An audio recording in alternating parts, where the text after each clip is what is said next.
السلام علیکم ورحمۃ اللہ وبرکاتہ۔ بسم اللہ والحمد للہ والصلاۃ والسلام علی اشرف رسول اللہ۔ الفیہ میں ہم معرب اور مبنی کا چرچا کر رہے تھے۔ لاسٹ کلاس میں ہم بتائے کہ اعراب 4 اعراب ہیں، انواع الاعراب 4 ہیں اور ان کی علامتیں بھی بتائے تھے۔ تو 4 جو اعراب ہیں رفع، نصب، جر، جزم، یہ 4 اعراب ہیں۔ اب ان کو الگ علامتوں سے دیا جاتا ہے۔ ان کی علامتیں ہیں رفع ضمت سے ملتا ہے، نصب فتحت سے ملتا ہے، جر کسرت سے ملتا ہے اور جزم سکون سے ملتا ہے۔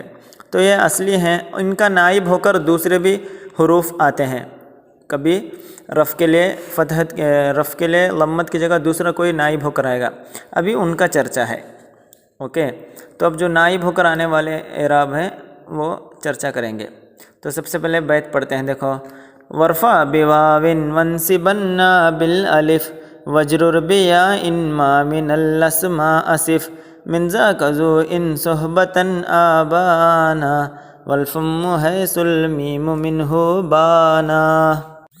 تو اس میں بتا رہے ہیں ورفع بواو، واو سے تم رفع دو، وانصبن اور نصب دو، بالالف الف سے، وجرر اور جر دو، بیاء یا سے، ما من الاسماء اسماء میں سے جو اسف جس کو میں ذکر کرتا ہوں، یعنی نیچے جو بیان کرنے والا ہوں۔ من ذاکا ان میں سے ہے، ذو ایک ہے ذو، ان اگر صحبتاً صحبت، ابانا بانا منا ظاہر ہوتا ہے، یعنی ذو اگر صحبت کے معنی میں ہو، والفم اور فم بھی ہے، حیث المیم اس طرح سے کہ اس میں جو میم ہے، منہ بانا وہ اس سے جدا ہو جائے، تو یہ اس کا ظاہری معنی۔ اب ہم اس کا چرچا کریں گے ڈیٹیل سے۔ تو اس میں کیا چرچا ہو رہا ہے؟ اسماء الستہ، آپ لوگ نحو میں پڑھے ہوں گے اسماء الخمسہ بول کے، تو وہاں 5 بس اسماء پڑھے ہیں، اس لیے شاید اسماء الخمسہ بولے، تو ابھی اصل میں جو ہے اسماء الستہ آپ لوگ ابھی پڑھیں گے۔ اوکے، تو اسماء الخمسہ کے جیسے اور ایک بھی ہے، وہ نحو میں نہیں پڑھے ہیں، وہ یہاں ایڈ کریں گے۔ تو اب یہاں جو ہمارا چرچا ہے وہ اسماء الستہ کے بارے میں ہے، یعنی جس کو واو سے رفع ملتا ہے اور الف سے نصب ملتا ہے اور یا سے جر بھی ملتا ہے۔ تو ابھی پہلی شاعری پڑھ کر اس کا مطلب سمجھتے ہیں۔ اس میں کیا بتائیں؟ ورفع بواو وانصبن بالالف وجرر بیاء ما من الاسماء اسف، یعنی من العلامات الفرعیہ التي تنوب عن العلامات الاصلیہ، اصلی علامتوں سے نائب ہو کر آنے والے فرعی علامت۔ اصلی علامتیں ہیں ضمت، پیش، فتحت ہے، زبر، کسرت ہے، زیر اور سکون ہے، اب ان کا نائب ہو کر آ رہے ہیں، اس لیے اس کو علامت فرعیہ بولیں گے۔ اوکے، تو ورفع بواو، واو سے رفع ملنا ہے، رفع دو، وانصبن بالالف اور وجرر بیاء یا سے جر دو، ما من الاسماء اسف جو میں نام یہاں بتانے والا ہوں، تو ہو گیا۔ پھر یہ بتا رہے ہیں کہ الاسماء التی ساذکرها، یعنی مصنف صاحب بول رہے ہیں میں جو اسماء کا بھی ذکر کرنے والا ہوں لاحقاً بعد میں، علامت رفعها، تو اس کی رفع کی علامت کیا ہے؟ واو ہے، اور اس کی نصب کی علامت کیا ہے؟ الف ہے، اور اس کی جر کی علامت یا ہے۔ وہ اسماء کون سے ہے؟ ابو کا، اخو کا، ہمو کا، فو کا، ہنو کا، ذو فضل، تو یہ 6 ہیں، ایک ابن، اخن، ہمن، فو، ہنو اور ذو، یہ 6 ہیں جو ہم جس کے بارے میں یہاں چرچا کرنے والے ہیں۔ تو اس میں سے پہلے چرچا آ رہا ہے من ذاک ذو ان صحبتا آبانا والفم حیث المیم منہ بانا۔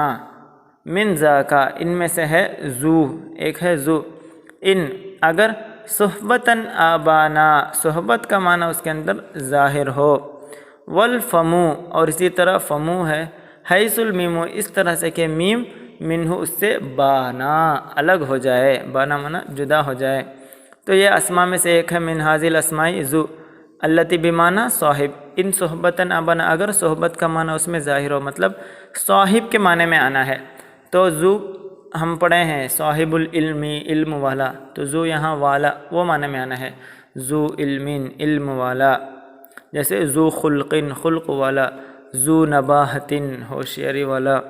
اوکے، تو یہاں آپ لوگ کو ایک شک ہوگا کیوں ذو صحبت کا معنی میں آنا ہے، ایسے بولے ذو کا کوئی اور بھی معنی ہے کیا؟ ہاں، تو ذو کا کیا ہے، اور ایک بھی معنی ہے، یعنی الذی کے معنی میں بھی استعمال ہوتا ہے۔ ایک طیب بول کر ایک قبیلہ ہے، سمجھے، قبیلہ طائیہ بولتے ہیں، ان کے نزدیک ان کے پاس ایسا بھی سنا گیا ہے کہ ذو کو الذی کے معنی میں استعمال کیا گیا ہے۔ جس لیے مثال دیکھیں یہاں بتایا ہے لا وضو فی السمائی عرشہ، یعنی زو والذی بولتے ہیں نا والذی، تو اس الذی کی جگہ میں زو کو وہ استعمال کیے ہیں، تو وہ معنی میں نہیں آنا ہے۔ وہ معنی میں آیا تو اس طرح اعراب نہیں ملے گا، واو سے رفع الف سے نصب نہیں ملے گا۔ اگر وہ معنی میں آتا ہے الذی کے معنی میں آیا تو وہ ہر حالت میں زو رہے گا، یعنی مبنی ہی رہے گا۔ تو اس لیے شرط بتائیں کہ زو صاحب کے معنی میں آنا ہے، اوکے۔ اور فمو کے بارے میں کیا بتائیں؟ والفمو حیث المیم منہ بانا، فمو کے بارے میں بتائیں کہ اس میں سے ایک فمو ہے، حیث اس طرح سے ہونا ہے کہ میم، اس میں جو میم ہے نا منہ بانا، اس سے جدا ہونا ہے، تو میم نہیں ہونا، صرف فا۔ تو من حاذ الاسماء فو بحذف المیم، اگر میم کے ساتھ ہو تو اس کو سادہ اعراب ملے گا ھذا فمن، اوکے۔ تو یہ تھے من ذاک ذو ان صحبتنا ابانا والفم مثل حیث المیم منہ بانا، جیسے سلیمہ فو کا، تیرا فو یعنی منہ کیا ہو سلامت ہو۔ تو مثال ابھی دے رہے ہیں، جیسے ذو کی مثال جاء ذو الفضل، رأیت ذو الفضل، ضربت لذی الفضل، تو رفع کی حالت میں ذو، نصب کی حالت میں ذا، اور جر کی حالت میں زی ہو گیا۔ اور فم کا مثال دیکھیں لا فضل فو کا، مدحت فا کا، ضربت لفی کا، دیکھو رفع کی حالت میں فو ہوا، نصب کی حالت میں فا ہوا، الف سے ملا نصب، اور جر کی حالت میں یا سے ملا۔ تو یہ دو شاعریاں ہیں، آج اتنا پڑھ کے ہم ختم کرتے ہیں، انشاءاللہ باقی چرچا نیکسٹ پیریڈ میں پڑھیں گے۔ السلام